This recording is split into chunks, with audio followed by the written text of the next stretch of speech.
Because in some breaking news, a person has been shot and killed by police near where the Republican National Convention is being held in Milwaukee. Let's go to our Washington correspondent, Annelise Nielsen. She's live at the RNC for day 2 today. Annelise, what are the details that you've got so far? Well, look, we're getting reports coming through of the shooting now. It doesn't seem to be related to what's happening at the RNC, but what is notable is how quickly law enforcement has responded, and there's reports on scene that there has been Secret Service personnel show up to analyse the situation. But this is over a mile from where we are now at Fiserv Arena, where the convention is taking place, and it does seem like it was two men having an argument in a park from those initial reports to local media.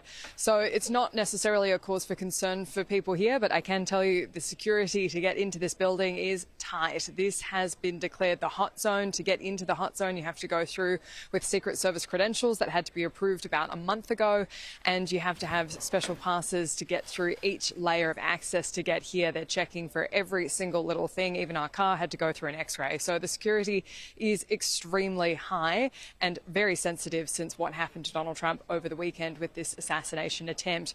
But in the meantime, the convention goes on, and today's program is expected to focus on illegal immigration and Donald Trump's plans to curb that with his hardline policies.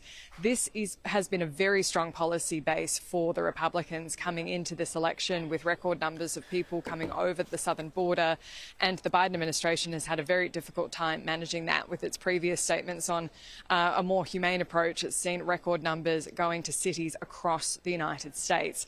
What we are also going to see today is Nikki Haley and Ron DeSantis. Now, Ron DeSantis is the Florida governor, Nikki Haley, former South Carolina governor and former ambassador to the United Nations. They were both fighting it out against Donald Trump for the Republican nomination. The fact they're both coming here today to give speeches is a real moment of unity for the party to come together before this election. Nikki Haley especially was not a favourite of Donald Trump. She was the last one to hold out in the end, and she's expected to talk about in her speech what she thinks voters who didn't want to vote for Donald Trump should be doing now, because she was in the same boat but has now endorsed Donald Trump.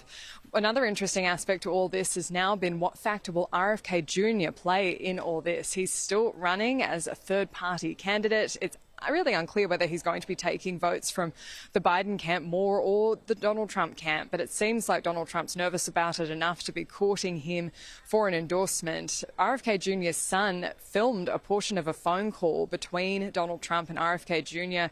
on Sunday local time after the assassination attempt between the two, where it does appear Donald Trump is very much trying to win over RFK Jr. for that crucial endorsement.